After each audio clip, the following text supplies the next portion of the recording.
Clara Bennett pressed her split lip against the back of her wrist and tasted copper again.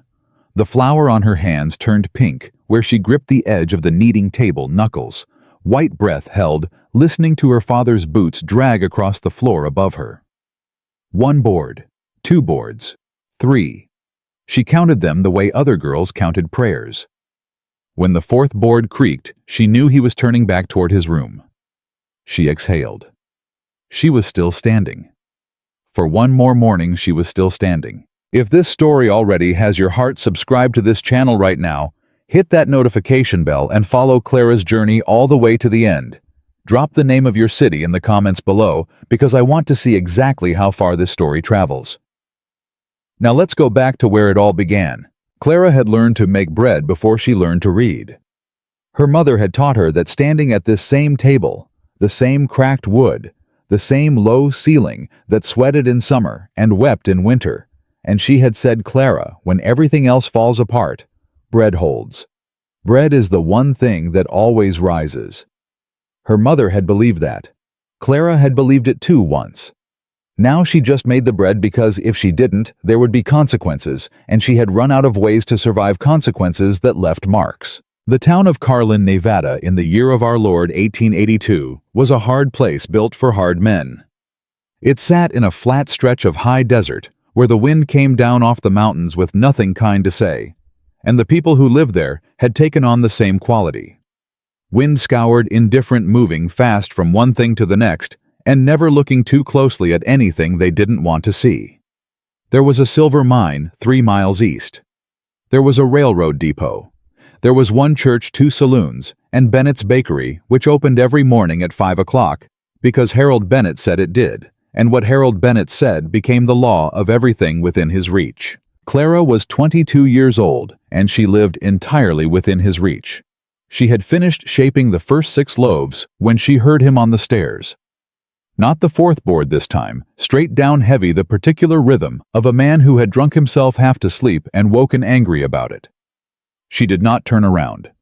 She kept her hands moving, pressing, folding, tucking the dough under itself with the same practiced calm she applied to everything that frightened her. You let the fire go low, he said. I didn't, Papa. It's been steady since 4. Don't tell me what the fire is doing. I can see what the fire's doing. She heard him pull the chair from under the work table and lower himself into it. She heard him reach for the tin cup she had already filled and left at the edge of the shelf where he could find it without asking. He drank. She shaped. The silence between them was not peace. It was the held breath between one danger and the next, and she had lived inside it so long she had stopped noticing the weight of it. You stopped noticing the weight of anything you carried long enough. Mrs. Holloway come by yesterday, he said. Yes, sir. Said she saw you talking to that Prescott boy outside the depot. Clara's hands slowed for just a moment.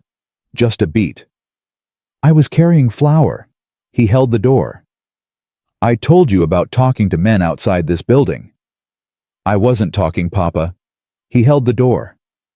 She heard the cup come down on the shelf. Hard. You want to argue with me this morning? Is that what you want? No, sir. She kept her voice level. She had learned that too, the exact pitch that was neither defiant nor broken the narrow strip of sound that sometimes kept him in the chair. I don't want to argue. I want to finish the morning loaves so Mrs. Ellery gets her order before 8. He was quiet for a moment. She felt him deciding. She felt it the way you feel a change in weather before the clouds arrive, some shift in the air pressure of a room, something that had no name but that she had learned to read better than any book. He stood up. She heard that too. You mind yourself, he said. You hear me? You mind yourself, or I'll give you something to mind. Yes, sir. He went back up the stairs. She counted the boards again, and when she reached the 4th one, she let her hands stop moving just for a moment and pressed them flat against the table and breathed. Then she went back to the bread. The morning customers came and went the way they always did. Miners, mostly big men with soot under their nails, who paid their coin and left without ceremony, and a handful of women from the respectable end of town who came in pairs and spoke to each other, rather than to Clara. And once in a while, someone new, a traveler, or a railroad man, or a drummer, moving through on his way to somewhere better. Clara waited on all of them with the same quiet efficiency, the same small nod, the same careful positioning behind the counter that kept the worst of the bruising out of the light. She had become an expert at angles, at shadows, at standing in the one spot in a room that told the least. It was past 10 o'clock when the back door opened. She heard it before she saw it, the particular creak of the rear hinge that her father had never gotten around to fixing, the rush of desert air that smelled of sage and hot iron, and then boots on the plank floor. Not her father's shuffle drag, but something different. Something with weight behind it. A man who walked like he intended to arrive somewhere. She turned around with a refusal already forming in her mouth. The back door was not for customers. She had been told to say so. She had said it 100 times, and she stopped. He was tall, lean in the way that comes from years of outdoor work, rather than deprivation. Broad through the shoulder, narrow at the hip, with dark brown hair that curled slightly at the edge of his collar, and a face that had seen enough weather to make it interesting. He wore a dark vest over a light shirt with the sleeves already rolled to the elbow, and his hat, dark brown road-worn, was in his hand before he had fully cleared the doorway, which Clara noticed immediately because men did not remove their hats for her. Men did not do much of anything for her. "Beg your pardon, ma'am," he said. "The front was locked." "The front isn't locked. The front opens at 5. "Well?" He glanced back at the door he'd come through. "I went around back, saw the chimney smoke, figured someone was working." "This door isn't for customers." "No, ma'am, I can see that." He didn't leave. His eyes dark steady, the kind of eyes that didn't slide off. Things moved across her face with a kind of directness she was not accustomed to, and she felt the specific nauseating awareness of a person realizing they have been seen. Not noticed, not observed. Seen. "My horse threw a shoe half a mile east. I've been riding since yesterday morning, and I haven't eaten since Elko. I was hoping to buy some bread." Clara looked at him for a moment. Then she reached under the counter and set a half loaf on the board. 15 cents, she said. He came forward and put a coin on the counter, a full quarter, and when he picked up the bread, he did not move away from the counter immediately. He stood there. He looked at her with that same steady quality, and his jaw moved slightly, not speaking, not yet the way a man looks when he is choosing what to say and meaning to choose carefully. "Ma'am," he said. "Sir, I don't mean to make you uncomfortable." "You're not," she said. It was a lie, and they both heard it. He turned the bread over in his hands. He took a slow breath through his nose. "I've ridden through a lot of towns," he said, "and I've learned not to say things that aren't my business. But I'm also a man who finds it hard to look away from something he can see plain as daylight." He paused. "You've got bruising along your jaw. And your lip's been split, and it isn't from this morning. It's been healing for 3 or 4 days. And the way you're standing." He stopped himself. "I'll take my bread and go if that's what you want. Just say the word." The room was very quiet. Somewhere above her the fourth board creaked, and she looked toward the ceiling and back, and something moved across her face that she had no name for. Not fear, exactly. Not relief, exactly. Something that lived between those two things, in the narrow place where honesty tried to survive. "Who did this to you?" he said. No one had ever asked her that. Not the women who came in pairs and looked at each other. Not the minister's wife. Not the sheriff who was Harold Bennett's drinking companion, and who had twice returned her to this building when she had tried to walk away from it. No one had ever looked at her straight and asked that question as though the answer mattered, as though she was a person whose answer could matter. Her throat tightened. "It ain't your concern," she said. "No, ma'am, it surely ain't." He set the bread down on the counter very slowly. "My name is Ethan Cole. I'm out of Abilene by way of a lot of places that didn't suit me, and I'm looking to settle somewhere that might. I've got a piece of land down toward the South Valley, bought it 6 months back from a man I met in a rail camp, and I'm on my way to see what I've gotten myself into." He looked at her steadily. "That's who I am.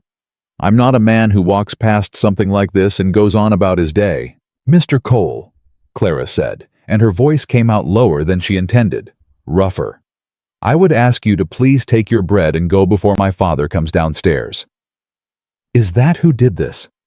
She didn't answer. "Ma'am?" He leaned forward slightly, not in a way that crowded her, but in a way that made the space between them feel like something deliberate, something chosen.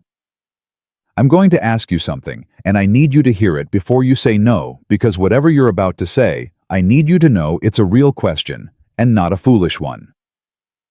Upstairs, her father's chair scraped across the floor. "Mr. Cole, I know we don't know each other," Ethan said, his voice dropping, going fast and low and clear. "I know that doesn't make sense. I know you got no reason to trust a stranger who came through your back door on a Tuesday morning. But I'm looking at you and I am asking, is there something holding you here that you can't walk away from on your own?" The scrape again. His boots. Finding the floor. Clara's heart was beating somewhere up in her throat. She looked at the ceiling. She looked at this man. She looked at her own hands, still white with flour, still carrying the pink tinge at the knuckles where she had gripped the table that morning. "The deed," she said almost to herself. "Ma'am, my mother left me a land deed before she died. She hid it here because my father would have burned it."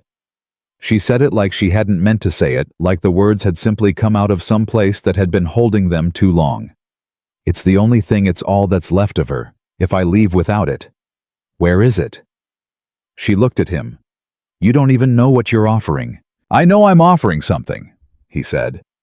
"And I know you're standing in this kitchen counting the seconds until that man comes downstairs. So tell me where the deed is." The first stare. The particular low groan of it.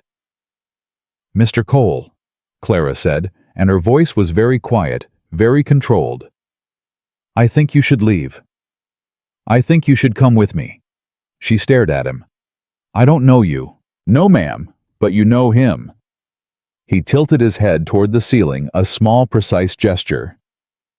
"And you know what happens when he gets to the bottom of those stairs, and I reckon you've known it for a long time."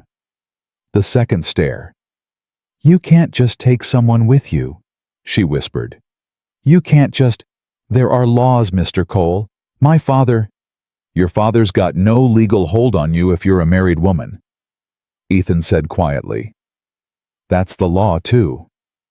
She went very still. He held her gaze. He did not look away. "I am not a man given to recklessness," he said low and even. "I've never made an offer like this in my life, and I do not make it lightly. But I can see what I can see, and I know what I know, and what I know is that I have a piece of land, and I've got nothing but my name to offer you right now, but that name is a decent one, and it can be yours today if you say yes." He paused. "I am asking you to marry me, Miss Bennett, so that you can walk out of this building a free woman under the eyes of the law, and no man, not him, not the sheriff, not the whole town of Carlin, can make you come back." The third stare. Clara's hands were shaking. She pressed them flat against the counter, and they shook anyway, and she hated that. She hated that she was shaking when she needed to be still, when she needed to think clearly, when she needed to. The fourth stare creaked, and something behind her eyes went white and quiet, and passed fear into that place she had visited sometimes in the worst moments. The place that was pure decision, pure forward motion. Nothing left but the next thing to do. "Yes," she said. Ethan Cole did not smile. He simply nodded once the way a man nods when he's agreed to something that matters, and reached across the counter and held out his hand. She took it. Her father's voice came from the top of the stairs, thick and low, the particular register she had learned to dread. "Clara, who's down there?" "A customer, Papa. I'll be right up." She heard him pause. She heard him decide that was acceptable. She heard the fourth board take his weight as he turned, and she had maybe 2 minutes, maybe less, maybe considerably less, depending on his mood and his thirst and the particular shape of his morning anger. "The deed," she said. "It's in the flour tin, the big one, the one on the left side of the high shelf. There's a false bottom. My mother put it there when I was 9. Ethan moved past her to the shelves. He was quiet about it. He moved with an economy of motion that suggested he was not new to situations that required speed and silence, and he found the tin and lifted it and turned it in his hands until something gave way at the bottom. "Got it," he said softly. She had her apron untied and her coat off the hook by the time he turned around. She stood there in her plain work dress with her split lip and her flower-white hands and the coat folded over her arm, and she looked at him, and he looked at her, and neither of them spoke. "There's a justice of the peace," she said. "Oliver Ward. He's 3 streets over. He owes my mother a debt she never collected. She helped his wife through a difficult birth years ago. He'll do it quickly if I ask." "Then let's go ask him," Ethan said. They went out the back door. She pulled it shut behind her with the same careful quiet she had used all her life, and they walked out into the bright, hard light of a Nevada morning, and Clara Bennett walked faster than she normally allowed herself to walk, because fast meant purpose, and purpose drew eyes. But she walked fast anyway, because behind her, the 4th board was creaking again, and she could feel the distance between herself, and that sound like a physical thing, like a rope that was either holding her or being cut. And she needed it to be cut. She needed that more than she had ever needed anything in her 22 years on this earth. Ethan Cole walked beside her and said nothing. He did not take her arm. He did not hover. He simply matched her pace and watched the street ahead of them with those steady dark eyes. And when a man outside the hardware store looked at them too long, Ethan looked back with a calm, level gaze that made the man look away first. And Clara noticed that she noticed the specific and unfamiliar sensation of someone standing between her and a threat without being asked. Oliver Ward came to his door in his shirt sleeves, a man of 60 with ink-stained fingers and a face full of old guilt that she had seen him carry every time she brought bread to his office. He looked at Clara. He looked at the man beside her. His eyes went to her jaw without her having to say anything. "Miss Bennett," he said. "Mr. Ward," she said. "I need a favor that my mother earned and never asked for. I need you to marry me. Today. Right now." He looked at Ethan. "Ethan Cole," Ethan said. "Out of Abilene. I've got land down in the South Valley. Your deed of sale, sir, if you need to see it." He reached into his vest and produced a folded paper. Ward looked at it. He looked at Clara again, long and searching the way a man looks when he's deciding whether what he's about to do is the right thing or merely the easier thing. Clara met his gaze and did not look away, and what he found in her face must have been enough because he stepped back from the door and said, "Come in then, both of you. This won't take long." It did not take long. Ward had the forms. He had a Bible. He had a witness. His wife, a small woman with kind eyes who took Clara's flour-dusted hand between both of hers and held it for the 30 seconds it took her husband to read the words. And Clara stood very straight and said what she was supposed to say in a clear, level voice that did not shake, though her hands were shaking again, and Ethan Cole stood beside her and said the words too, in that same low, even voice that she was beginning to understand was simply how he spoke, the particular quality of a man who meant what he said, and said only what he meant. Ward said the final words and closed the Bible. "It's done," he said, "legal and witnessed." He looked at Clara with that old guilt in his eyes, and something else now too, something like relief. "Your mother was a good woman, Miss Bennett." "Mrs. Cole," Clara said quietly. He blinked. "Yes, Mrs. Cole." He cleared his throat. "God keep you both." They were back on the street in 8 minutes. The sun had moved. The light was different. Clara walked beside her husband, that word strange and enormous sitting in her chest like a stone. She hadn't decided what to do with, and she was aware of every sound the town was making, every horse, every voice, every creak of board and jingle of harness, listening for one sound in particular, the specific anger of her father's boots. "Your things," Ethan said. "Is there anything in the bakery you need to go back for?" "The deed," she said. "I have the deed." "Then no." She thought for a moment. "There's a dress. My mother's dress. It's in the—" She stopped. "No, we don't go back." He looked at her. "We don't go back," she said again, steadier. "He'll have come downstairs by now. If he's looked in the flour tin." She shook her head.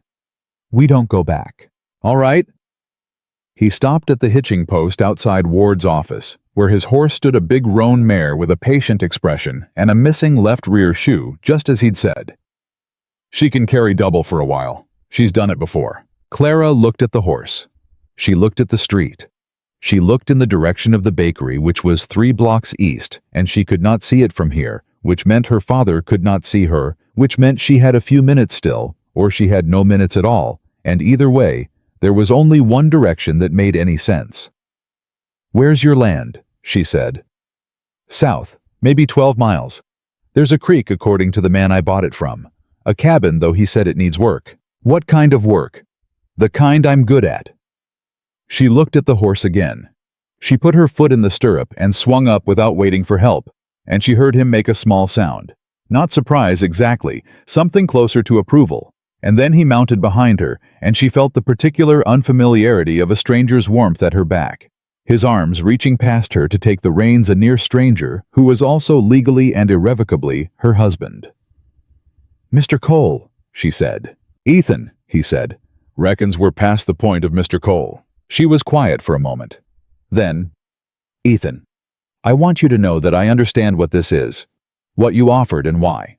I am not going to pretend it's something other than what it is, and I am not going to make demands on you that aren't part of whatever arrangement you had in mind." She paused. "But I also want you to know that I am not helpless. I have run a business. I can manage accounts and orders and a working kitchen. Whatever that land needs, I will work it alongside you.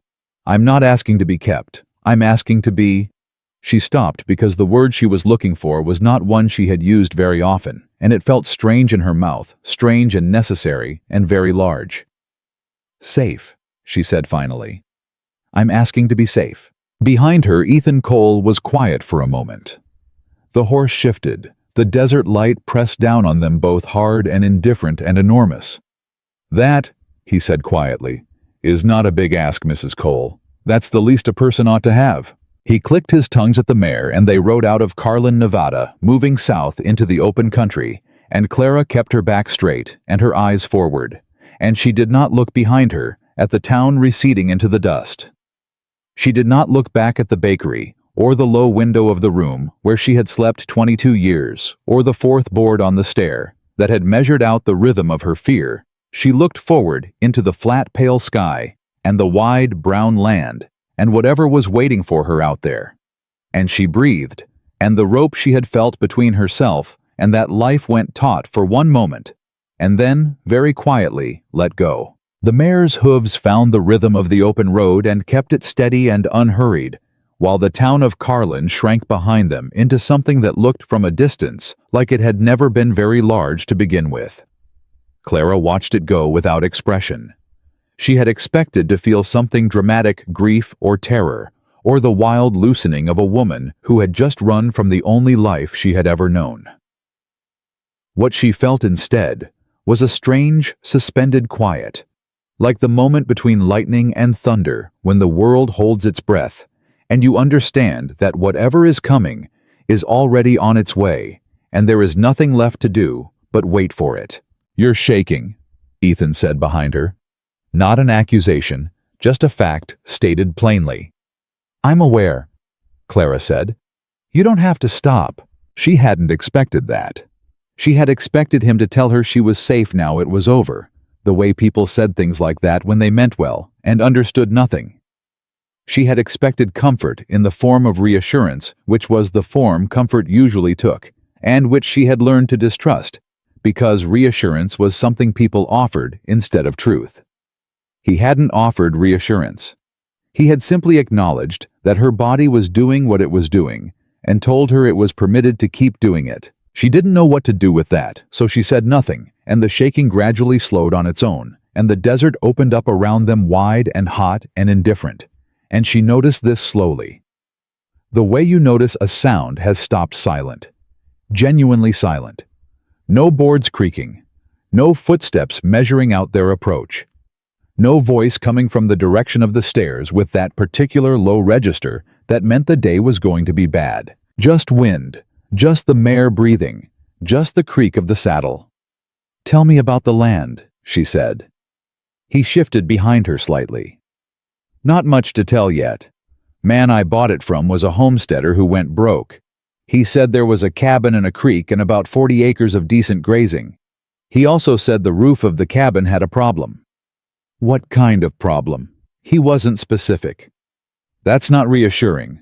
No, ma'am, it's not. She heard something in his voice, not quite humor, but adjacent to it, and she filed that away alongside the other things she was collecting about him.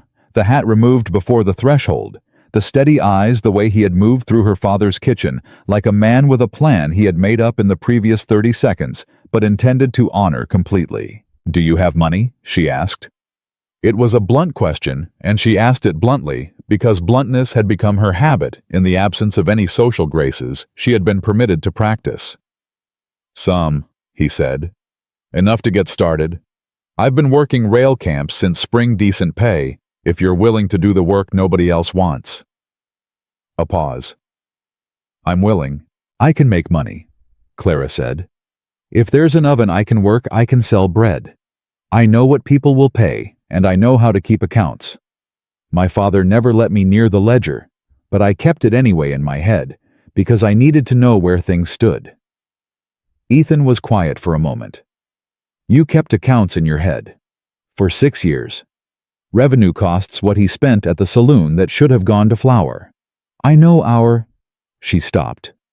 "His margins to within a few cents every week. He didn't say that's remarkable, or I wouldn't have guessed. He said, that'll be useful, in the same tone he might have said the land has a creek matter-of-fact and forward-facing, and something in Clara's chest that had been bracing itself against condescension quietly stood down. They rode another mile before Ethan said, "There's something I should tell you." Clara felt the specific internal tightening of a person who has learned that sentences beginning that way rarely end well. "All right. The man I bought the land from Harlan Briggs, he said there'd been some dispute about the eastern boundary. Said it had been sorted out before he sold, but that I should check the county records when I got there." "When you got there?" Clara repeated. "You haven't been there yet." "No, ma'am." "You bought land you haven't seen. I bought land from a man who seemed honest." "Men who seem honest, and men who are honest," Clara said carefully, "are not always the same men." "No," Ethan agreed. "They are not." He was quiet. "That bother you?" She thought about it honestly. "It would have bothered the woman I was this morning," she said. "That woman needed everything to be certain, because nothing in her life was. But I'm riding away from certain, and toward something else. So I suppose I've already made my peace with the fact that I don't know exactly what's ahead." She paused. "It bothers me some. I'd rather know what we're riding into." "So would I," he said. "We'll go to the county recorder's office in Millhaven before we go to the land. It's on the way more or less. I want to see what's actually on record." "Good," she said. "That's the right instinct." She felt him glance at the back of her head. "You sound surprised." "I'm not," she said. She stopped, tried again. "I'm not used to men who check their instincts against facts." The silence that followed was not uncomfortable. It was the silence of two people who have agreed on something without making a production of it, and Clara sat inside it and let the mare carry her south, and she thought about the deed folded into Ethan's vest pocket. Her mother's handwriting on the description of those 40 acres, the land her mother had somehow acquired and hidden and left behind like a message in a bottle addressed to a daughter she would not live to see grow up, and she thought about her mother's hands, which had also been flower white, and which had also known how to count boards on a staircase. She didn't escape, Clara thought. She stayed, and she died, and she left me the map out. The thought arrived without warning and hit hard, the way things that are true sometimes do, and Clara pressed her lips together and breathed through it, and did not cry, because she had not cried in front of another person in a very long time, and she was not prepared to start now. Millhaven was a larger town than Carlin, a proper county seat, with a 2-story courthouse and a main street wide enough for wagons to pass each other, and a population that moved with the particular purposeful chaos of a place that believed it was going somewhere. Ethan tied the mare at the post outside the recorder's office, and they went in together, and the man behind the counter looked up at Clara with a look she recognized the particular assessment of a man who had registered that something was wrong with her face, and was deciding whether to mention it, and looked away again at Ethan. "Help you?" "Looking for the record on a parcel of land," Ethan said. "Sold to me 6 months back by a Harlan Briggs. South Valley, about 12 miles south of here, east fork of the Humboldt drainage." The man went to his files. Clara stood at the counter and looked at the ledgers lining the wall behind him. Fat book spine labeled by year and district, and felt the particular comfort of organized information. The knowledge that somewhere in those books was the truth about something. The way truth tended to live in recorded numbers rather than in men's mouths. The clerk came back with a folder and opened it on the counter. Ethan leaned over it. Clara leaned over it too, and the clerk looked at her with mild surprise, as though women did not normally read official documents in his experience, and she ignored him and read. The parcel was recorded. 43 acres. Creek access confirmed.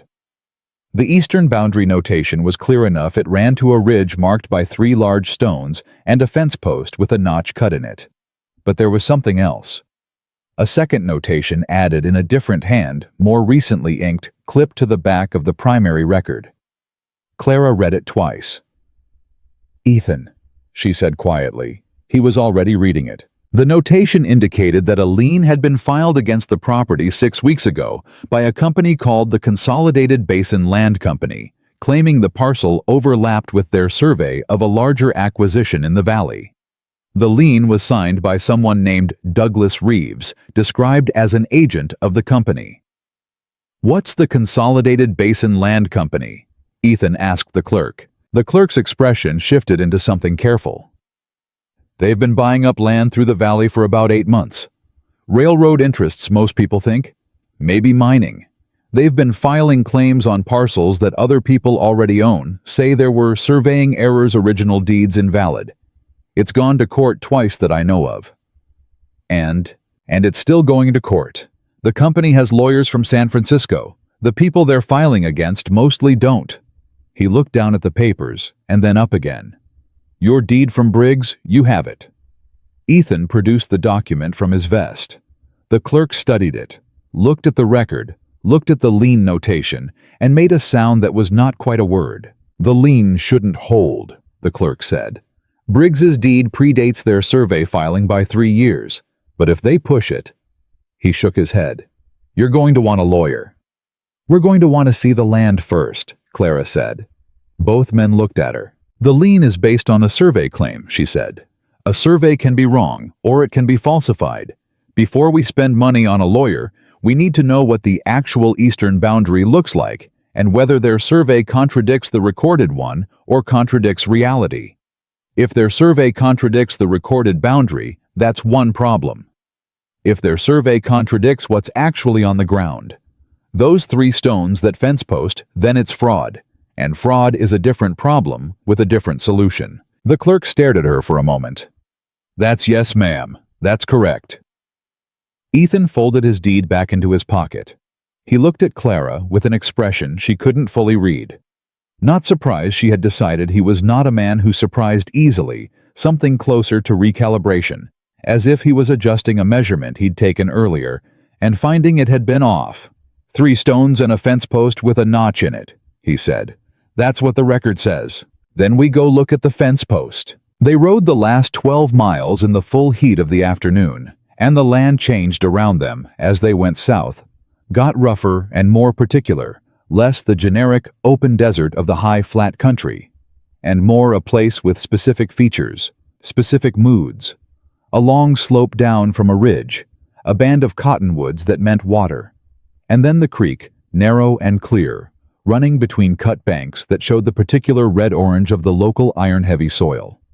And the cabin. It stood back from the creek by maybe 100 yards low and square, and built from the kind of rough lumber that had weathered itself to silver gray over years of sun and wind. The roof there was indeed a problem with the roof. A section of it on the eastern end had failed entirely open to the sky, the rafters showing through like ribs. Clara looked at it. "Well," she said. "I know," Ethan said. The man who sold this to you." "I'm aware." "What exactly did he say about the roof?" "He said it had a problem." "A beat." "He was not wrong." She almost laughed. It came up in her throat without permission, the small, sudden pressure of something that was not quite humor and not quite grief, but existed in the place where they met, and she swallowed it back. "All right," she said. "The East End is open. The West End may still be tight. We check the West End first, and we figure out what we're working with." He helped her down from the horse, and she noticed with the precise attention she had trained herself to pay to physical things that he was careful about. It not performatively, not with the exaggerated care of a man managing something fragile, but simply careful, his hands steady and attentive and withdrawn the moment her feet were on the ground. She noted it the way she had noted the hat in the doorway. Filed it. The west end of the cabin was tight. 4 walls, solid, 1 window intact.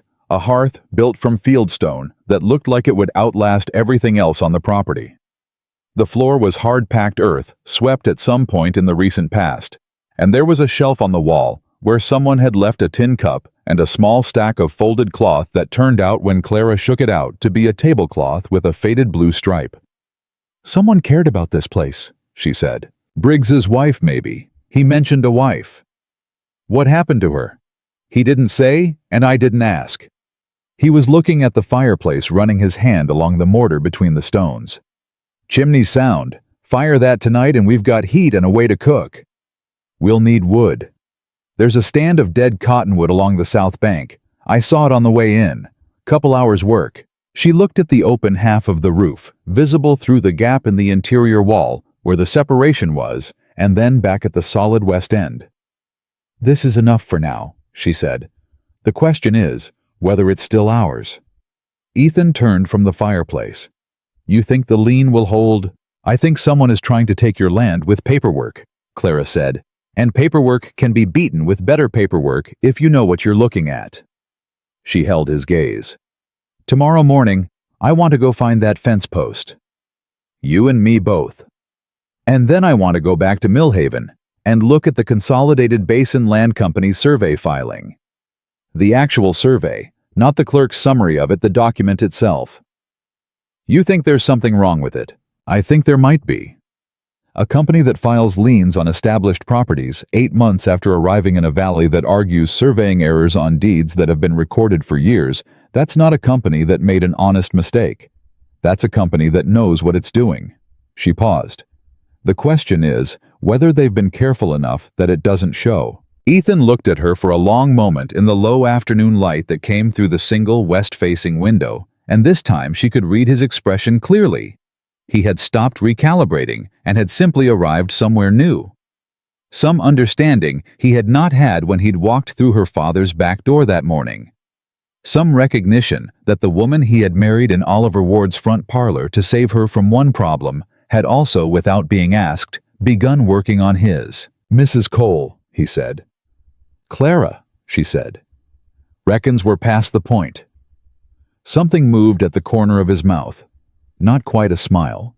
The promise of one. "Clara." He said the name like he was checking the weight of it, confirming it would hold. "What did your father do to deserve a daughter like you?" She looked at him steadily. "He didn't deserve me at all." The silence that followed was different from the other silences. It had a different quality, not the suspended quiet of 2 strangers being careful with each other. Not the working quiet of people moving through a task, but something more like recognition. The specific stillness of 2 people who have each said something true in the other's presence and found that the truth was received rather than deflected. Then something outside moved.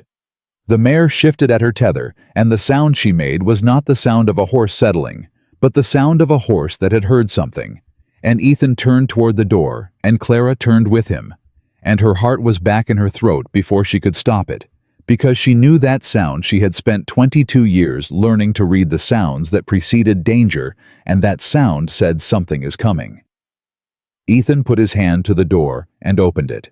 2 men sat on horseback 20 feet from the cabin.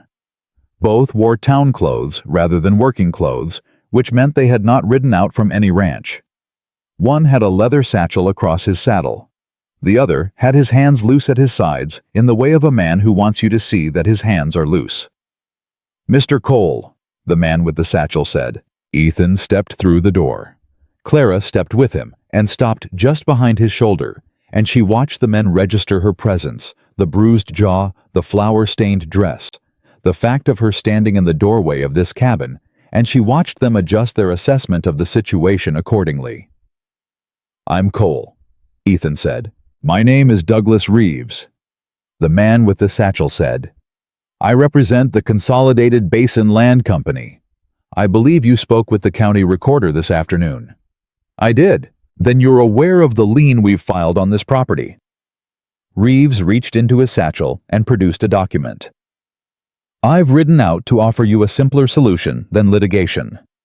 The company is prepared to purchase this parcel from you at fair market value, more than fair actually, and to resolve the lien as part of the transaction. It would save you considerable time and expense." Clara looked at the document in Reeves's hand. She looked at Reeves. She looked at the other man, the one with his hands loose, and she thought about the notation in the county record in the different ink, and she thought about a company that had been in this valley 8 months, and had already filed 2 court cases, and apparently employed a man to ride out and make offers on properties it was simultaneously trying to litigate away. "What's fair market value?" she said. Reeves looked at her. "I beg your pardon, ma'am. You said more than fair market value. I'm asking what number you have in mind." Reeves looked at Ethan. Ethan did not redirect him back to Reeves. He stood where he was and waited with the same patient steadiness he had been applying to everything since 7 o'clock that morning. Reeves named a number. Clara did not react to it visibly, which took some effort because the number was insulting. It was less than half what the land was worth, even in its current condition, and with creek access and the recorded grazing acreage, the land was worth considerably more than its current condition suggested. Reeves knew that. The number was not an offer made in good faith. It was a number designed to test whether the people on the receiving end of it knew what they had. "We'll think about it," Clara said. "Of course." Reeves folded the document back into his satchel with a smoothness that suggested he had made this particular visit before and knew how it tended to go. "I'd encourage you not to think too long. The lien complicates any alternative sales and litigation costs can accumulate quickly." He touched his hat. "Good evening to you both." They rode away down the creek bank. Clara watched them until they were out of sight, and then she turned back to the cabin and sat down on the step and pressed her hands together between her knees and breathed. "He came out here fast," Ethan said beside her. "He was watching the recorder's office," Clara said. "Or he has someone who tells him when people come to look at properties under lien." She looked at the direction the men had gone. "That number he offered. Ethan, that land is worth 3 times that. You know land prices. I know how to read a county ledger, and I know what creek access means to a cattle operation." She looked at him. "He knows you know it's worth more. He came out here to see whether you'd take a bad deal because you're scared of the lien. He came to see what you're made of." "And what do you reckon he found?" She thought about it. "I think he found more than he was expecting," she said. Ethan nodded, slow and deliberate. He looked in the direction Reeves had gone, and then he looked at the cabin and then at Clara on the step, and his jaw was set in the particular way of a man who has been told the fight is bigger than he thought, and has decided that makes no difference to his intentions. "First thing tomorrow," he said. "Fence post." "Fence post," Clara agreed. She stood up and went back inside to see what could be done about the problem of supper. And behind her, the desert darkened steadily from orange to purple to the deep ink blue that came before the stars. And somewhere, a long way north, in a bakery in Carlin that smelled of flour and old wood and fear. A man was just now discovering that his flour tin had been opened, and that the false bottom that his dead wife had built into it 22 years ago was empty, and that his daughter was gone. She found dried beans in a tin on the shelf, a heel of salt pork wrapped in cloth, and half a sack of cornmeal that was still good. She made do with those things, the way she had made do with everything in her life, quietly, methodically, without complaint. And when Ethan came in from seeing to the mare, she had a pot on the fire, and the cabin smelled like something other than abandonment. He stood in the doorway for a moment without speaking. "Sit down," she said. "It won't be ready for a while." He sat. She stirred. The fire did what fires do when they're tended properly. And after a few minutes, the silence between them shifted from the working silence of two people sharing a task to something slightly different, not intimate exactly, but present, the specific quality of two people who are beginning to notice each other as people rather than as circumstances. "Tell me about Abilene," she said. "Not much to tell." "You keep saying that. About everything. The land Abilene yourself." He was quiet for a moment. "Family ranch. 3 brothers, 2 sisters. My father ran it well until he didn't, and then my oldest brother ran it, and then it became clear there wasn't enough of it for all of us." He paused. "I'm the second son. Second sons go find something of their own." "Is that a rule?" "It's just how it worked out." He leaned forward with his elbows on his knees. "My mother cried when I left. My father shook my hand. My brother said there might be something for me if I came back in 5 years and the ranch had grown." He said it without bitterness, just as fact, the bare bones of a thing. "I didn't go back." Clara tasted the beans. They needed longer. "Do you miss them?" "I miss my mother's cooking," he said. "I miss my youngest sister. She used to follow me everywhere." A pause. "I write to her when I'm somewhere long enough to send a letter." Clara looked at him over the pot. "What's her name?" "Ruth." She nodded and went back to stirring. Ruth. A man who wrote letters to his youngest sister was a man she could file under something other than danger, and she was still building her inventory of him. Still adding things to the side of the ledger that was not fear. Still learning what kind of person she had bound herself to in Oliver Ward's front parlor, with flour on her hands and a split lip and the sound of a staircase in her memory. "Tell me about your mother," he said. "The one who left the deed." Clara's hand slowed on the pot. "She died when I was 12. Fever. It came fast and didn't leave room for much." She paused. She was better than the life she had. She was smarter and stronger and more capable than anyone in that town gave her credit for, and she spent every year of my life trying to leave something behind that would let me be what she couldn't. She stopped. The land was hers before she married my father.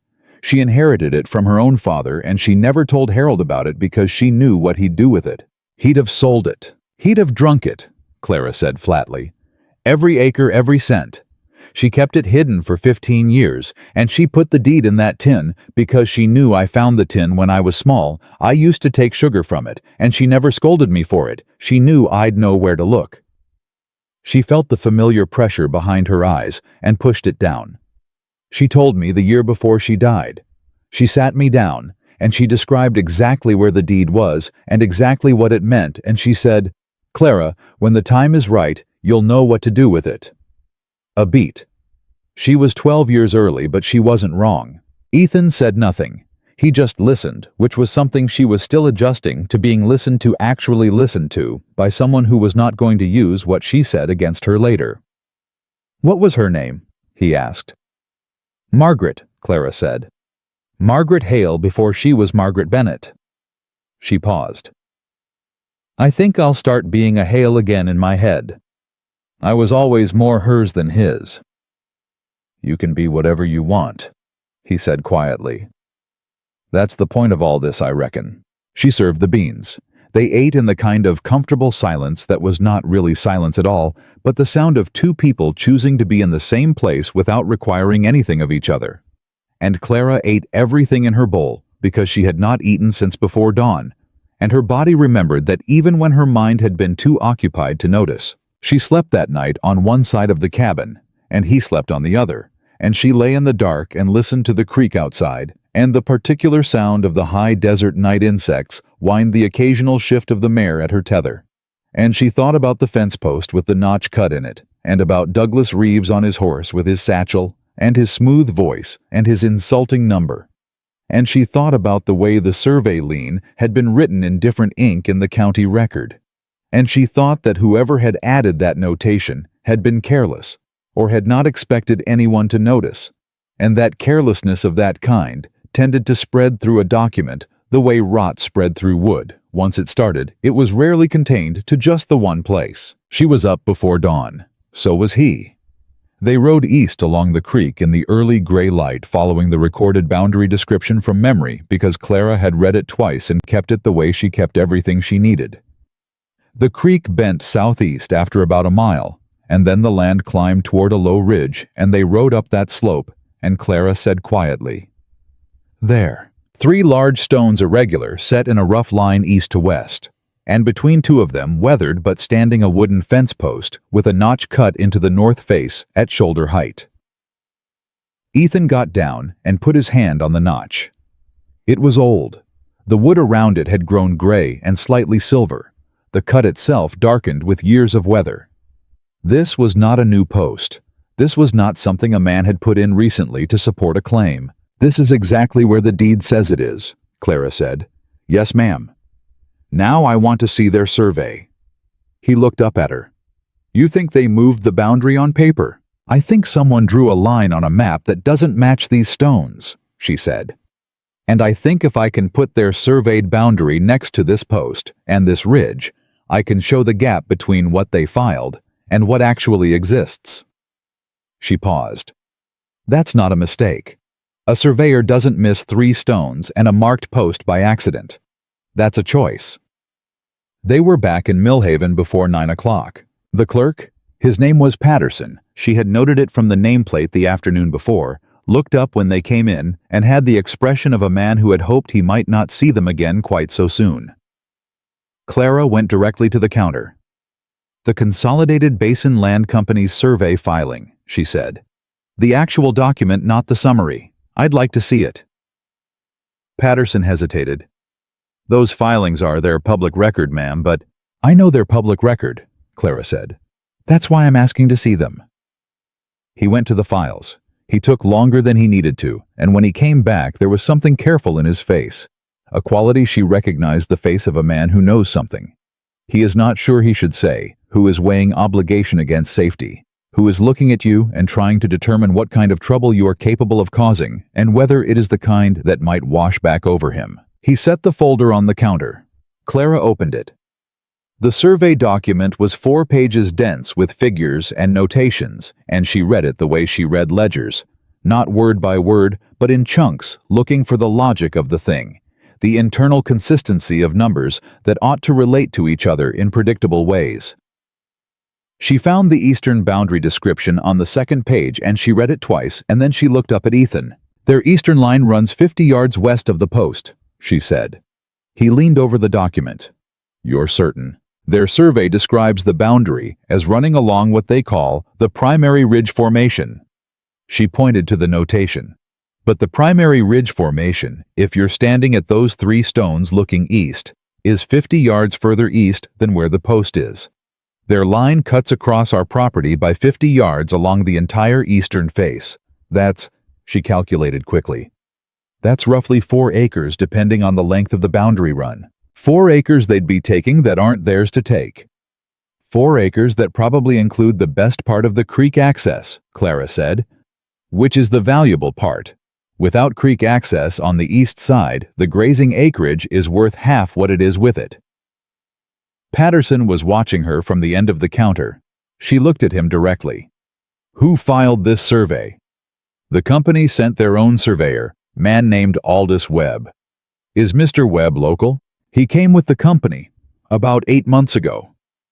"And the county accepted this filing without cross-referencing it against the existing recorded boundary?" Patterson's jaw moved. "The filing was made in accordance with standard procedure." "Standard procedure," Clara said, "would include verifying that a newly filed survey doesn't contradict a deed already on record. Did someone do that verification?" The silence that followed was its own kind of answer. She looked back at the document. She was quiet for a moment, not because she had run out of things to say, but because she was thinking, turning the thing over, the way she turned difficult numbers, looking for the cleanest line through it. Then she said, "I need paper and a pen." Patterson stared. "I beg your pardon?" Paper and a pen, Mr. Patterson. I'd like to make notes from this document while it's in front of me. I won't remove anything, and I won't alter anything. I want to write down the specific boundary descriptions from their survey so that I can compare them against the recorded deed description notations I can hand to a lawyer. He provided paper and a pen with the expression of a man who was not sure when he had lost control of his morning. Clara wrote. Ethan watched the door. She was halfway through the second page of notes when the door opened. She knew before she turned. She knew in the specific way that the body knows things before the mind catches up some animal recognition, in the way the air in the room changed, the way Ethan's posture shifted, the way Patterson's eyes went wide and then deliberately elsewhere. Harold Bennett looked worse than she had ever seen him. He had ridden hard. His coat was road-dusty. His face was blotched and furious, and there was a particular quality to his eyes that she knew meant he had been drinking since before he got on the horse and had achieved the specific state of drunk that was past impairment and into something colder and more deliberate. He looked at her and did not speak for a full 3 seconds. Those 3 seconds were the loudest thing she had ever heard. "There she is," he said. "Mr. Bennett." Ethan stepped slightly forward, not dramatically, not with aggression, simply placing himself in the geometry of the room in a way that changed the available paths through it. "You've ridden a long way. She's my daughter." Her father's voice was very quiet. That was worse than the loud version. She knew that. She had always known the quiet version was worse. "Whatever she told you, you had no right. You had no legal standing to—" "I had every legal standing," Ethan said. "She's my wife. The marriage was performed by Justice of the Peace Oliver Ward in Carlin yesterday morning and recorded in his register. You are welcome to verify that. She's 22 years old." "Yes, sir. Old enough to marry without her father's consent in the state of Nevada, which is what she did." Her father's eyes came back to her. She was still standing at the counter, pen and hand paper in front of her, and she made herself stay where she was.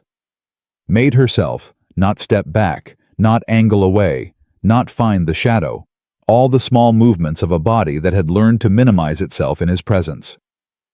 She stood where she was, and let him look at her, and looked back. "You think this changes something?" he said to her.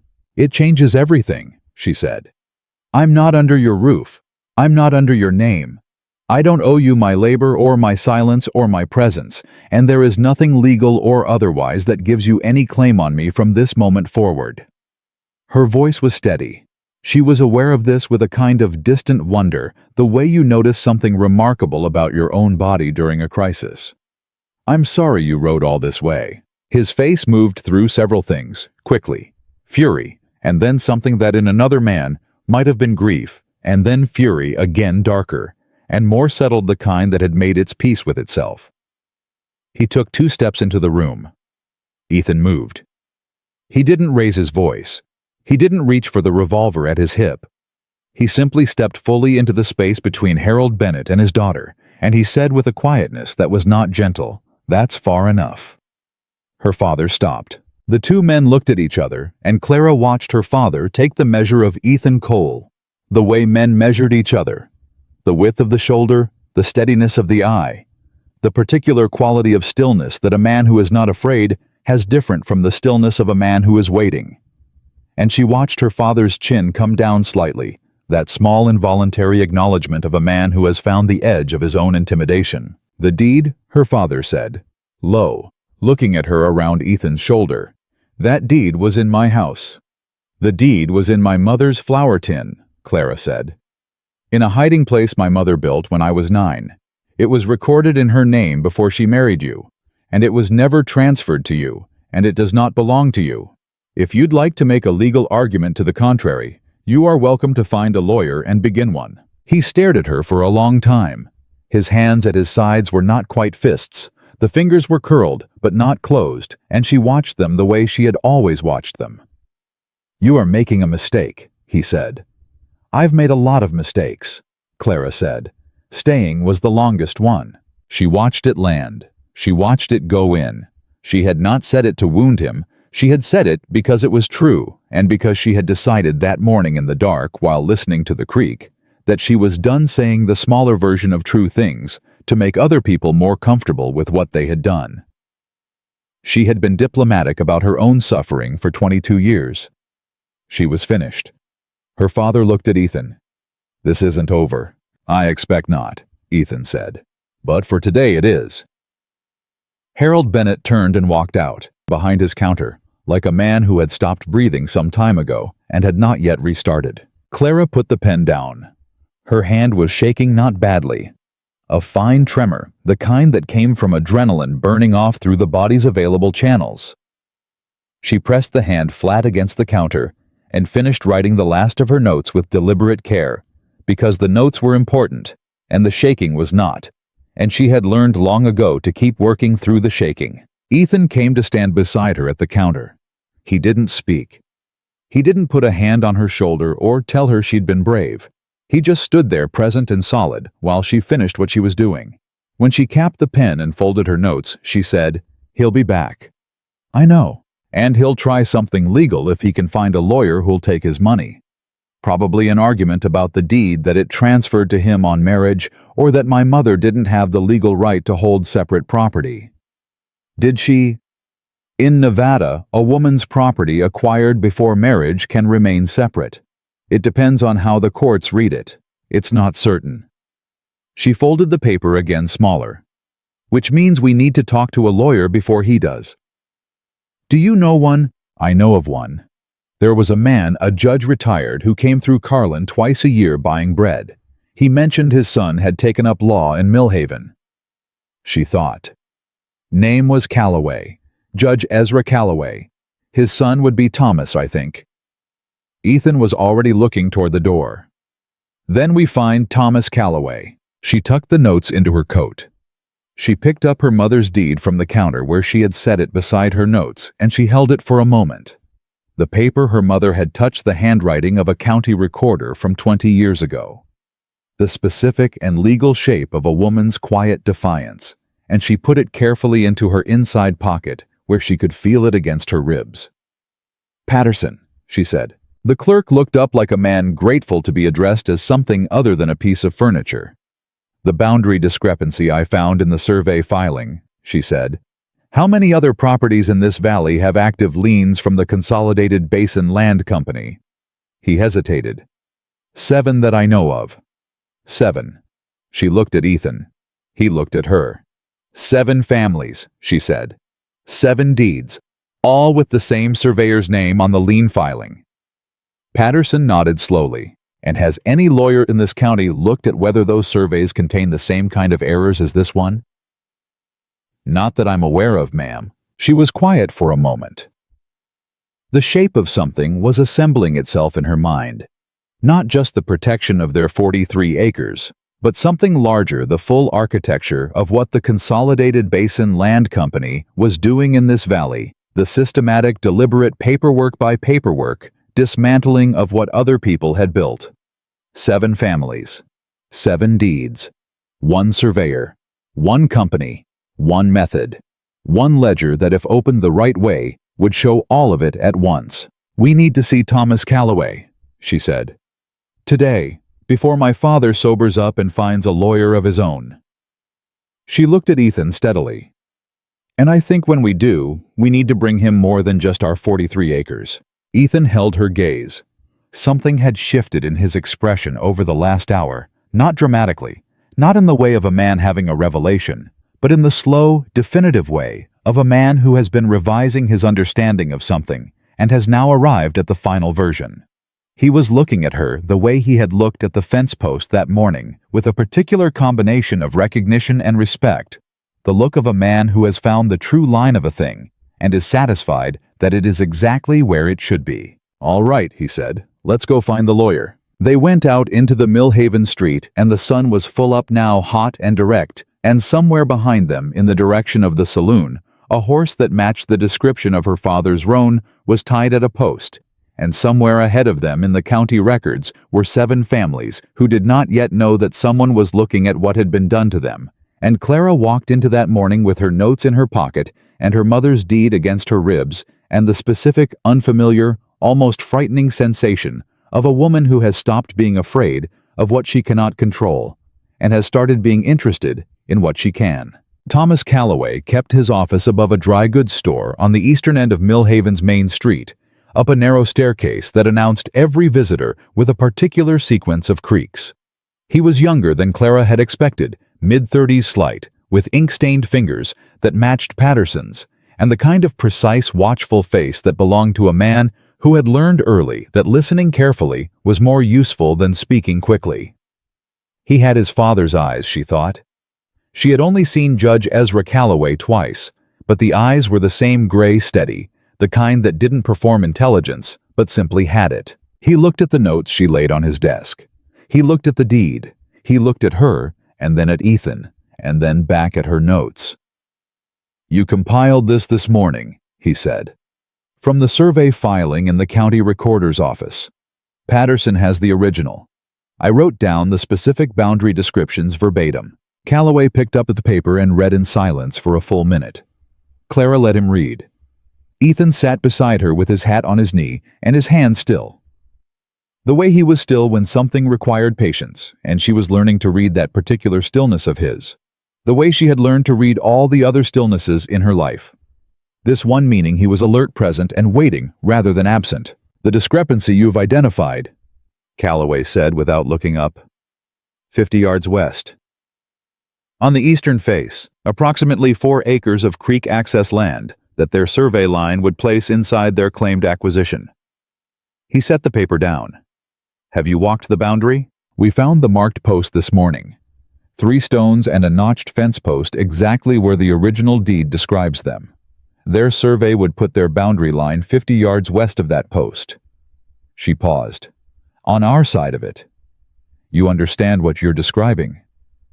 "Deliberate falsification of a survey document filed with the county recorder for the purpose of establishing a fraudulent lien on private property," Clara said. "Yes, sir. I understand what I'm describing." Calloway leaned back. He looked at the ceiling for a moment, then at Ethan. "Mr. Cole, did you know your wife had a background in legal document analysis?" "I learned it this morning," Ethan said, "along with several other things." Something moved at the edge of Calloway's mouth. He looked back at Clara. 7 properties. That's what Patterson told me. 7 active liens from the Consolidated Basin Land Company, all filed by the same surveyor, Aldous Webb. I don't know yet whether the boundary discrepancies on the other 6 properties follow the same pattern as ours, but I'd be surprised if they didn't. A man who falsifies one survey document uses the same method in the others. He has to. He's already committed to the approach. Calloway picked up his pen and turned it in his fingers, not writing, just thinking with his hands.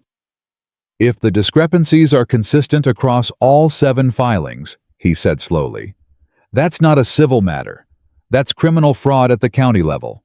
That's a case the district attorney could take up if the evidence is clear enough." "Is it clear enough? What you've found on your property alone might be arguable. A surveying error, they'd say. Instrument misalignment.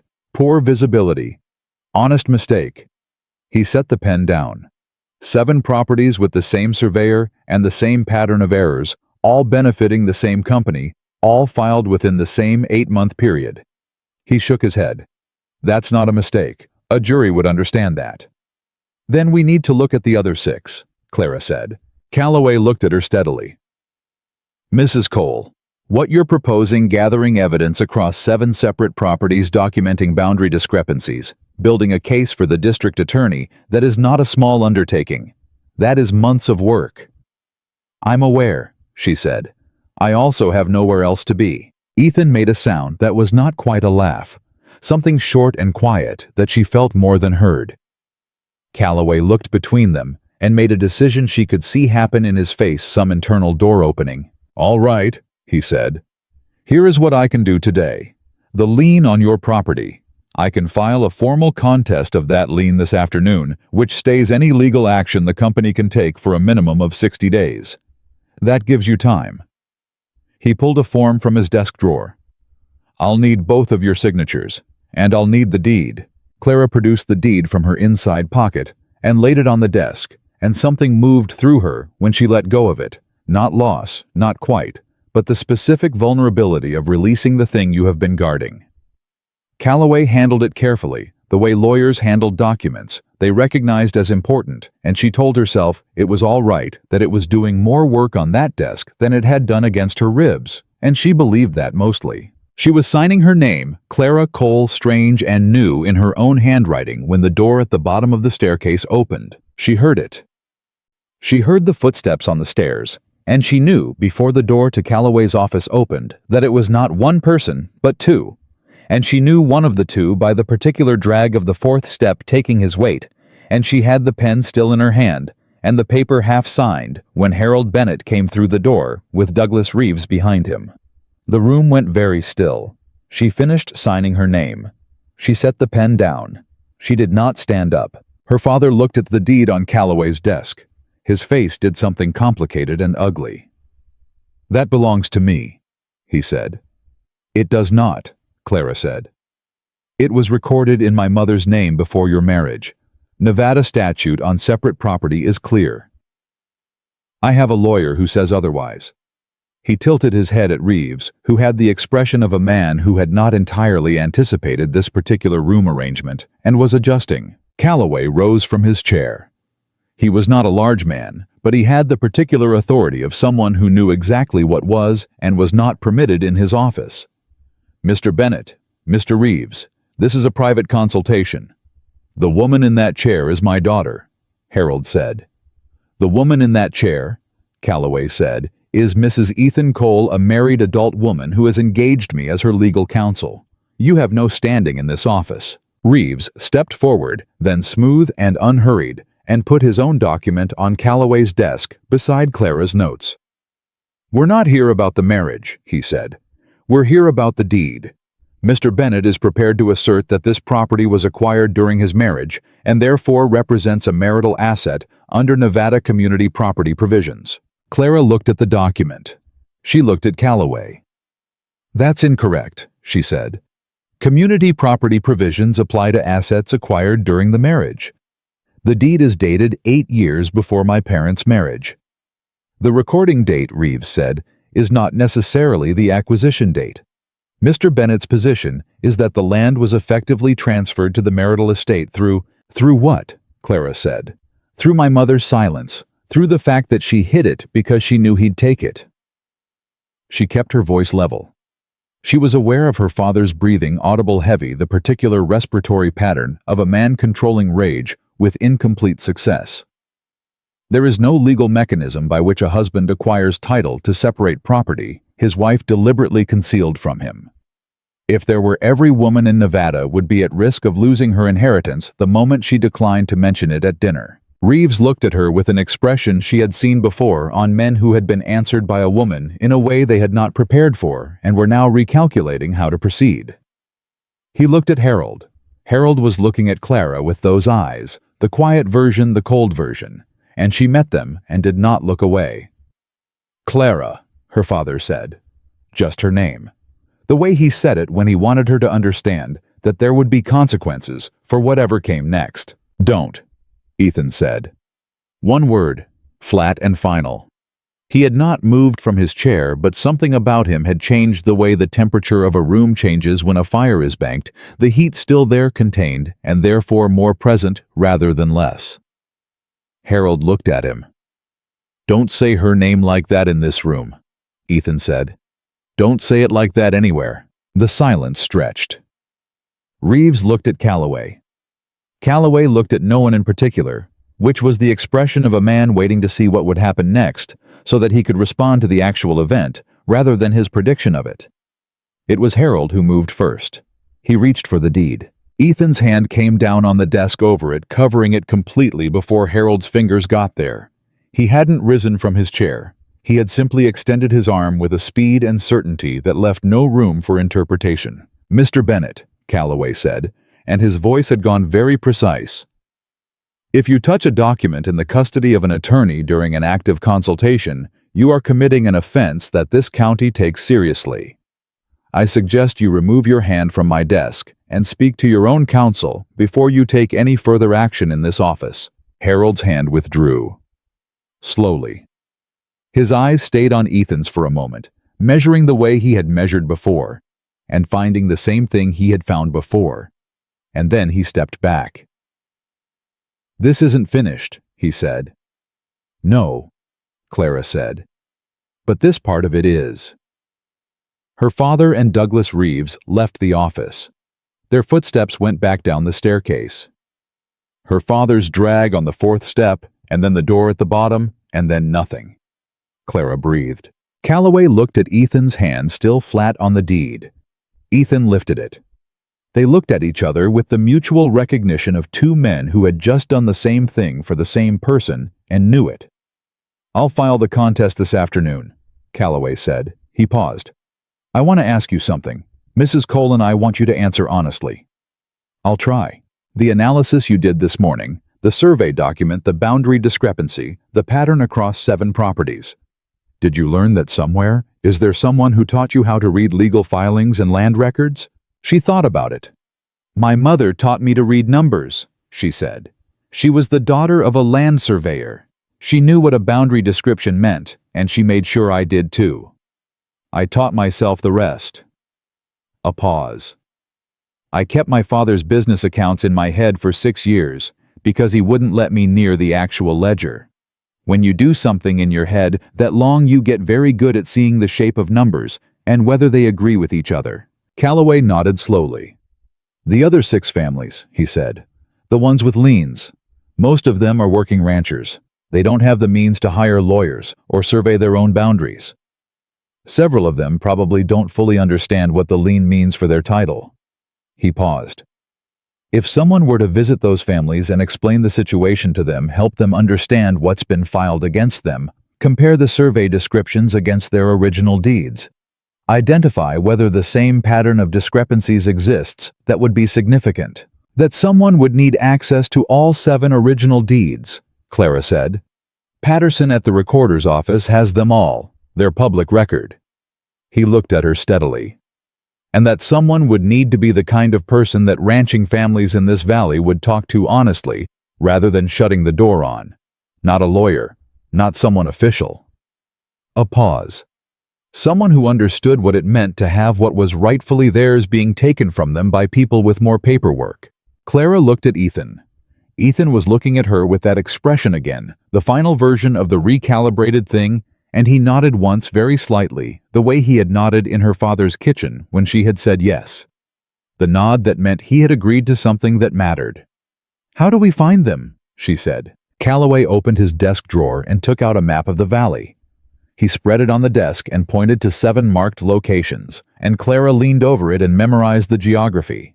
The way she memorized everything by understanding the logic of how the pieces related to each other, rather than by rote, the way her mother had taught her to read a recipe, which was to understand why each ingredient did what it did, rather than simply how much to add. They left Calloway's office an hour later with a copy of the map, a list of 7 names, and the deed safely back in Clara's pocket, where it had rested against her ribs all morning.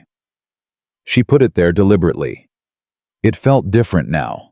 Not just her mother's thing, not just a lifeline, but a piece of something larger, a document that had proved something about what a piece of paper could do when it told the truth. The first family was 2 miles south. The Grubers, a German immigrant couple in their 50s, who had ranched the valley for 11 years, and who opened their door to Clara and Ethan, with the particular wariness of people who had already had one unexpected visitor that week. Frank Gruber was a heavy man with a sunburnt face and hands that had done 11 years of difficult work, and he stood in his doorway with his arms crossed and looked at them without speaking. "My name is Clara Cole," she said. "My husband and I have 43 acres on the South Creek, and the Consolidated Basin Land Company has filed a lien against our property. Mr. Patterson at the recorder's office told me you're in the same situation. I've found something in their survey filing that I think you should know about." Frank Gruber looked at Ethan. Ethan said nothing, just stood with his hat in his hand and let Clara do what she was doing. "Come in," Gruber said finally. His wife Anna put coffee on without being asked and sat at the table with her husband and listened to everything Clara said with the focused, unblinking attention of a woman who had survived a great deal by paying close attention to information. Clara explained the boundary discrepancy on their own property. She explained what a surveyed boundary description meant and how to read it.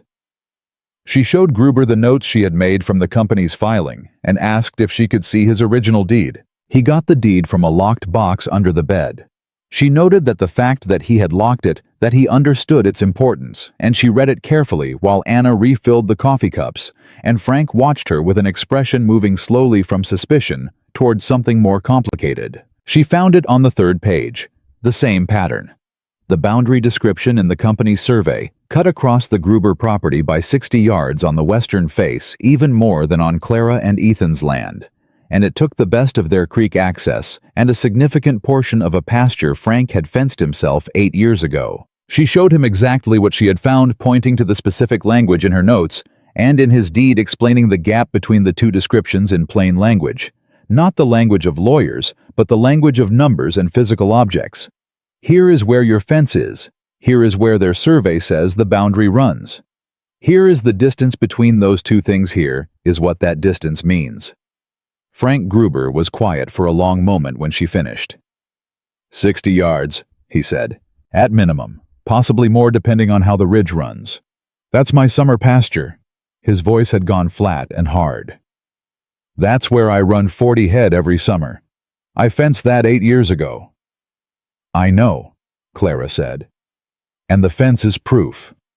A fenced boundary that's been in active use for 8 years is exactly the kind of evidence that contradicts their survey claim. Anna Gruber put her hand on her husband's arm. She looked at Clara. What do we do? You join us, Clara said. Thomas Calloway, the lawyer in Millhaven, is contesting our lien. If we can document the same discrepancy across all 7 properties, that's not a civil dispute anymore. That's criminal fraud, and the district attorney has to take it seriously. She paused. I'm going to visit every family on that list. I'm going to document what I find. And then we're going to take everything to the district attorney together, because 7 families with the same evidence are harder to dismiss than 1. Frank looked at Ethan. Your wife, he said. It was not quite a question. Yes, Ethan said simply. Frank looked back at Clara with something in his face that she recognized slowly, because she had not seen it often enough to have learned it quickly. It was the look of a man who had decided to trust someone, not because he had no choice, but because the someone in question had earned it by walking through his door with the truth already in hand. All right, Mrs. Cole, he said. What do you need from me? She told him. She was specific and clear, and she did not soften the difficulty of what she was asking, because she had learned that people who were told the truth about the difficulty of something committed to it more fully than people who were told it would be easy. The Grubers listened and agreed, and when Clara and Ethan rode away from that property an hour later, the sun had moved considerably across the sky, and there were 6 names left on the list, and something had shifted in the structure of the day. Some weight redistributed, some fulcrum found. They rode in silence for a few minutes, the mare steady beneath them, and then Ethan said, Clara? Yes. When we're done with all 7 families, he said slowly, and we take this to the district attorney, what happens to Reeves? If the fraud case holds, he faces criminal charges. The company's liens get vacated. The properties stay with the people who own them. She paused. What happens to the company itself depends on who's behind it and how far the money goes. Railroad interests, Patterson thought. If it goes that far. She stopped. It gets complicated, Ethan said. It gets very complicated. She felt the weight of it, the full shape of what they had walked into on 43 acres of broken-roofed land on a creek in the Nevada high desert, and she felt it without flinching, which was new, which was something she was still learning to trust in herself.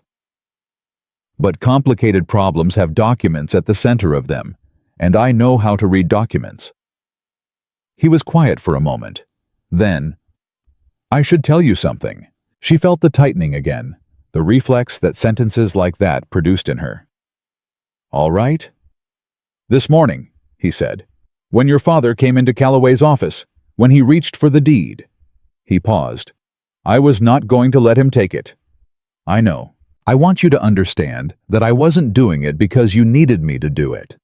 I was doing it because it was the right thing, and because—" He stopped, took a breath. "Because it was yours. Your mother's. And no man who did what he did to you has any right to anything that belonged to her." Clara sat with that for a moment. The horse moved beneath them. The afternoon light stretched long and golden across the valley, and she felt the specific, fragile, enormous sensation of a woman who has been told something true, by a man who meant it, and who does not quite know yet how to hold that without breaking it. "Thank you," she said quietly. "You don't have to thank me for that." "I know," she said. "I'm thanking you anyway." They rode toward the second name on the list, and the valley spread around them in every direction, wide and indifferent and full of other people's problems waiting to be solved. And Clara felt her mother's deed against her ribs and her own notes folded in her pocket, and the warmth of her husband's presence at her back. And she thought about 7 families and 60-day stays of litigation, and a surveyor named Aldous Webb, who had been careless enough to use the same method every time. And she thought, not for the first time that day, but more clearly than before, that the Consolidated Basin Land Company had made a significant error when it had filed a lien on the 43 acres belonging to Ethan Cole. Because Ethan Cole's wife had nothing left to lose and a great deal left to prove, and she had inherited from her mother the one quality that mattered most in a fight against men who believed their paperwork was unassailable. She knew how to read it. It took 3 weeks to visit all 7 families. 3 weeks of riding out at first light and coming back after dark, of sitting at kitchen tables with people who had learned to be afraid of official documents, and men in town clothes on good horses. 3 weeks of Clara laying her notes beside original deeds and walking ranchers through the specific language of what had been filed against them, explaining in plain words what the gap between their recorded boundary and the company's surveyed one meant in practical terms. This pasture, that water access, those acres of grazing land they had fenced and worked and depended on quietly being stolen from them, one fraudulent document at a time. Every single property showed the same pattern. The numbers changed, sometimes 30 yards, sometimes 60 once, nearly 100 on the Vasquez property at the northern end of the valley, where the creek ran wide and the grazing was best, but the method was identical. Aldous Webb had drawn his lines on every map the same way, favoring the company's claimed acquisition by a margin just small enough to argue as error and just large enough to matter enormously to the people who worked those acres daily. Clara documented everything. She cross-referenced the survey language against each original deed, noted the specific discrepancy for each property, measured the overlap in acres, calculated the value of what was being taken based on comparable land prices. She extracted from the county tax records. Patterson let her examine one Wednesday afternoon when the office was quiet, and he had apparently decided that the cost of her finding the truth was lower than the cost of whatever was going to happen if she didn't. She built the case the way she had built bread her whole life, layer by layer, each element added in the right order, the whole thing requiring patience and heat and the willingness to begin again when something didn't rise the way it should. Ethan worked the ranch while she did it. He fixed the roof. The whole eastern section replaced over 4 days working from first light with lumber. He hauled in the wagon from Millhaven, and he patched the fence line and dug out the collapsed section of the creek bank and built a corral for the 2 additional horses he bought from a man passing through who needed cash more than livestock. He did these things with the same unhurried competence he applied to everything. And when Clara came home in the evenings, he had food on the fire and the cabin was warm, and he listened to everything she had found that day, with his full attention, asking the right questions at the right moments, the kind of questions that helped her think, rather than the kind that redirected her. She noticed all of it. She catalogued it in the ledger she kept about him, the one she had started the morning he walked through her father's back door, and the entries had shifted over those 3 weeks, from observations about a stranger to something she did not yet have the right word for. Something warmer and more specific. Something that was beginning to feel less like information and more like knowing. She did not say any of this. She was not ready to say it. But she stopped counting his footsteps, and she realized one morning that she had stopped without noticing it, which was perhaps the most significant thing of all. Thomas Calloway filed the consolidated complaint with the district attorney's office on a Thursday morning in late October, and Clara was sitting across from his desk when he did it, watching him sign his name at the bottom of 47 pages of documented evidence, her notes, her comparisons, the testimony of 7 families, the physical evidence of fence posts and survey stones, and a sworn statement from a retired land surveyor Calloway had brought in from Carson City, who confirmed in technical detail what Clara had identified in plain language. Every Consolidated Basin Land Company survey filed in this valley contained deliberate boundary alterations, benefiting the company at the direct expense of the property owner. Not errors, alterations. The district attorney's name was Silas Horn, and he was a man who had held his office for 9 years by being cautious and thorough and very careful about which fights he picked. He read the complaint over 2 days. Then he called Calloway back in and told him he was opening a criminal investigation into the company and its surveyor, and that he intended to subpoena Aldous Webb's original field notes, and that if those notes showed what he expected them to show, he would be seeking charges for fraud conspiracy and the falsification of public records. Clara heard this sitting in Calloway's office and did not say anything for a long moment. Then she said, "What about the liens?" "If the investigation proceeds as expected," Calloway said, "the court will vacate all 7 liens as fraudulently obtained. Your title will be clear. All 7 titles will be clear." She nodded. She pressed her hands flat on her knees under the desk and breathed. And the breathing was different from the breathing she had done in that kitchen all those years. This was not the breath of a woman surviving to the next bored creek, but the breath of a woman who had built something and was looking at the finished shape of it.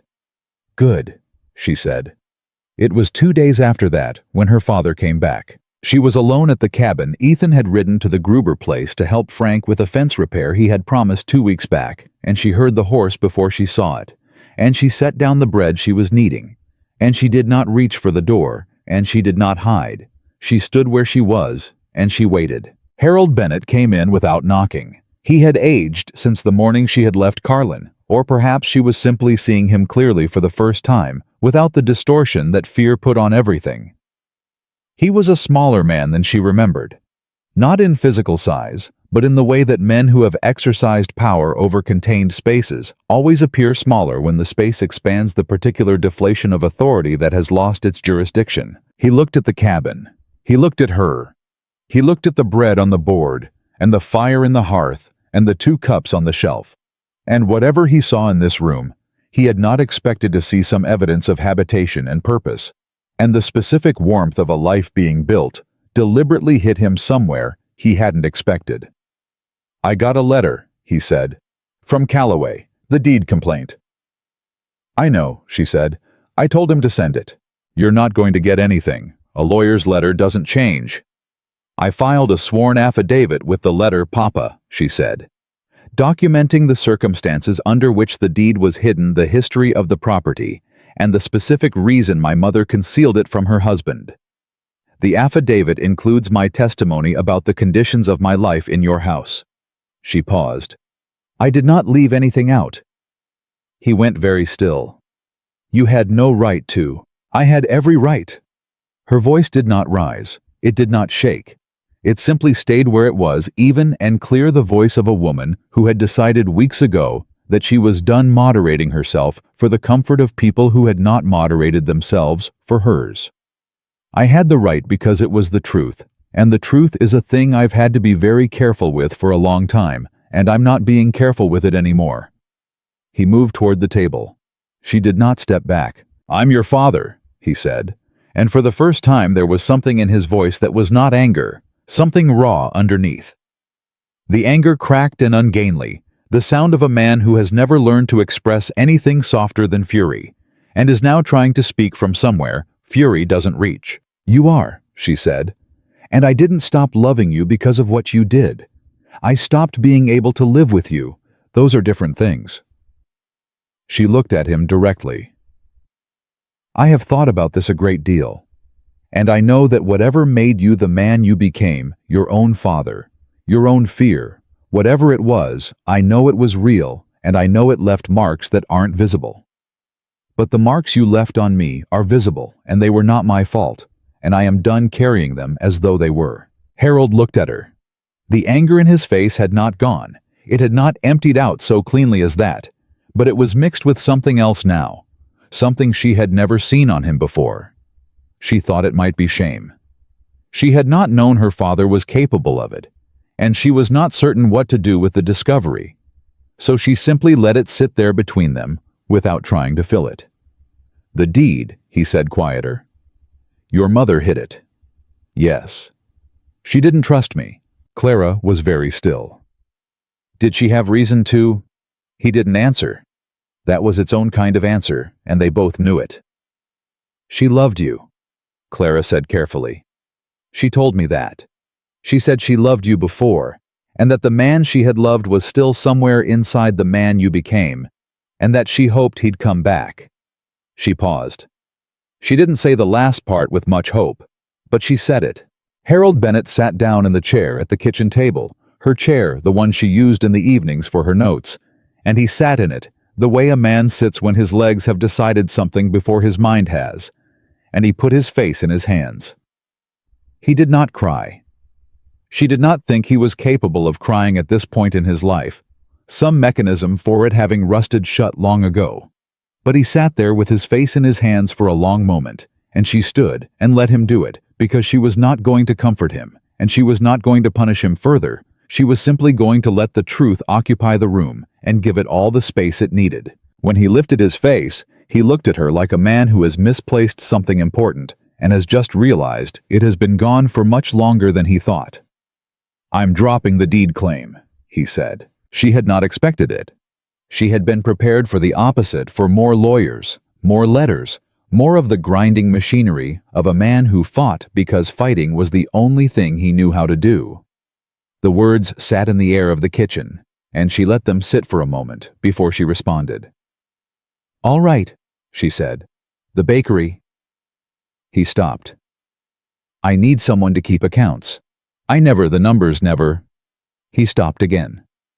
"I know," she said. "I kept them for 6 years in my head." "I know you did." He said it quietly, and the fact that he knew was more complicated than anything else he had said, because knowing and doing nothing with the knowing was its own kind of accounting, its own ledger entry that couldn't be adjusted. "I'll send you a fair set of books," she said. "Written out. Not because you deserve it. Because she would have wanted the bakery to survive, and because, whatever I decide about you, I'm not going to make her bakery the place where I take my revenge." She looked at him steadily. "That's what I can give you. That's all." He nodded. He stood. He picked up his hat from where he'd set it on the table, and he looked around the cabin one more time. The bread on the board, the fire, the 2 cups, and something crossed his face that she could not name and did not try to. He walked to the door. He stopped with his hand on the frame. He did not turn around. "She would have liked this place," he said. He rode away. Clara stood in the doorway and watched him go, and the feeling that moved through her was not triumph, and it was not grief, and it was not forgiveness, in the way that word was usually meant, the clean narrative forgiveness of a person who has released a burden and is now free. It was something more truthful and more difficult than that. It was the feeling of a woman who has looked at the full accounting of a thing, every entry, every deficit, every cost, and has decided to close the ledger, not because the numbers balance, but because the numbers never will, and she has other books to keep now. She went back inside and finished the bread. Ethan came home at dusk. He came through the door and looked at her face and said, "What happened?" She told him. All of it, the visit, the conversation, the dropped claim, the 2 cups on the shelf that her father had looked at like a man reading a language he'd almost forgotten. Ethan listened without interrupting, and when she was finished he was quiet for a moment, and then he said, "How do you feel?" She thought about it honestly, the way she was learning to think about all things, without the editorial, without the version that was easier to present. "Like I put something down," she said. "Not because it got lighter, because I got stronger." He looked at her for a long moment, and in his face was every version of the expression she had been cataloging for 3 weeks, the first version in her father's kitchen, and the version at the fence post, and the version in Calloway's office, and the version on the Gruber porch, and they had all arrived at the same place, which was the final and definitive expression of a man who knows exactly where he is and has decided it is where he intends to stay. "Clara," he said. "Ethan, I want to tell you something, and I need you to hear it the way I mean it, and not the way you're used to hearing things." She looked at him steadily. "All right. I walked into a bakery 3 weeks ago to buy bread for a horse with a missing shoe," he said. "And I walked out of it, married to the most remarkable woman I have ever encountered in my life, and I have spent every day since then thinking that I have no idea what I did right to deserve any of it." He paused. "I'm not telling you that because I want something. I'm telling you because you spent 22 years in a house where no one told you the truth about what you were worth, and I am not going to be a man who knows the truth and keeps it to himself." She stood in the kitchen of the cabin she had helped rebuild with her mother's deed in the drawer of the shelf, and bread rising on the board, and the fire her husband had learned to keep the exact temperature she needed for the crust she preferred. And she felt the specific full-bodied sensation of a woman who has been accurately seen by someone who is not afraid of what they see. She crossed the room and put her hand flat against his chest over his heart and felt it beating under her palm. Steady, unhurried, the particular rhythm of a man who had walked through her back door with his hat already in his hand. "I know what I did right," she said. "I said yes." He covered her hand with his, and that was enough. It was more than enough. It was everything. The criminal charges against Aldous Webb were filed before the first snow. He cooperated with the district attorney within a week, which surprised no one who had built a life on borrowed courage and borrowed methods, and the name he gave in exchange for reduced charges reached all the way to a railroad land acquisition office in San Francisco, and the reverberations of that name went further and lasted longer than anyone in the Humboldt Valley had anticipated, when a woman with flour on her hands had first read a boundary description and noticed that the numbers did not agree. All 7 liens were vacated. All 7 families kept their land. The valley changed over the following years, in the way that valleys do when people stay, rather than leave slowly incrementally, one fence and one crop and one new building at a time. The coal ranch grew. Clara built a brick oven beside the cabin that first spring, and by the second summer, she was supplying bread to 3 ranching families and the general store in Millhaven, and by the 3rd year, she had a girl from town helping her 3 days a week, and a ledger she kept herself in her own handwriting, in columns that were always precise and always honest, and never needed to be hidden from anyone. Ethan built her a proper kitchen. He did not tell her he was going to do it. He simply measured it one evening while she was doing accounts and started framing it out the following Monday. And when she came home from Millhaven to find the north wall of the cabin extended by 12 feet, she stood in the new space with sawdust on the unfinished floor and looked at the framing of the window he had placed to catch the morning light exactly where she needed it. And she understood that love in its truest and most durable form was a man who paid attention to where the light should fall. They had a daughter the winter after that. They named her Margaret. She was a loud, certain child with dark eyes and a disposition toward investigation that revealed itself early and completely. She was the kind of small person who needed to know how everything worked and who took things apart before she could put them back together, and was untroubled by this, who stood in doorways and looked at rooms with the measuring gaze of someone making an assessment. Clara watched her do it from the first year and thought, "There you are, Mama. There you are." Clara went back to Carlin once. Margaret was 4 years old, sturdy and opinionated, and entirely herself, and Ethan offered to come, and Clara told him, no, this was something she needed to do, the same way you needed to do, a thing alone that you had survived alone. Not to prove it to anyone else, but to complete the circuit in yourself, to stand in the place where the fear had lived and discover what was left of it once the fear was gone. The bakery was smaller than she remembered. That was the first thing. It had always been enormous in her memory, ceiling high and inescapable, but she stood outside it on an October morning, and it was simply a narrow building on a Carlin street, and her father was inside it, older and quieter than she had left him. And when she walked through the front door, not the back door, the front, the customer's door, he looked up from the counter, and he did not speak. She sat down at the small table he'd put by the window since she'd left. She had not seen it before. She did not comment on it. He brought her coffee. He sat across from her. They looked at each other across the table with the full and complicated history of 22 years between them. All the entries in a ledger that would never balance.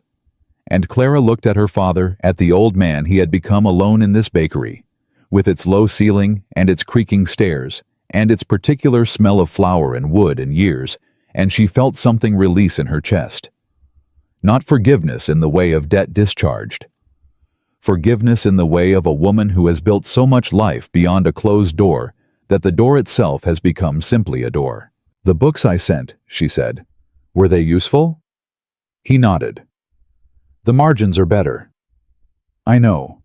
You were overbuying flour on the Tuesday orders and underselling the afternoon loaves. I always thought so."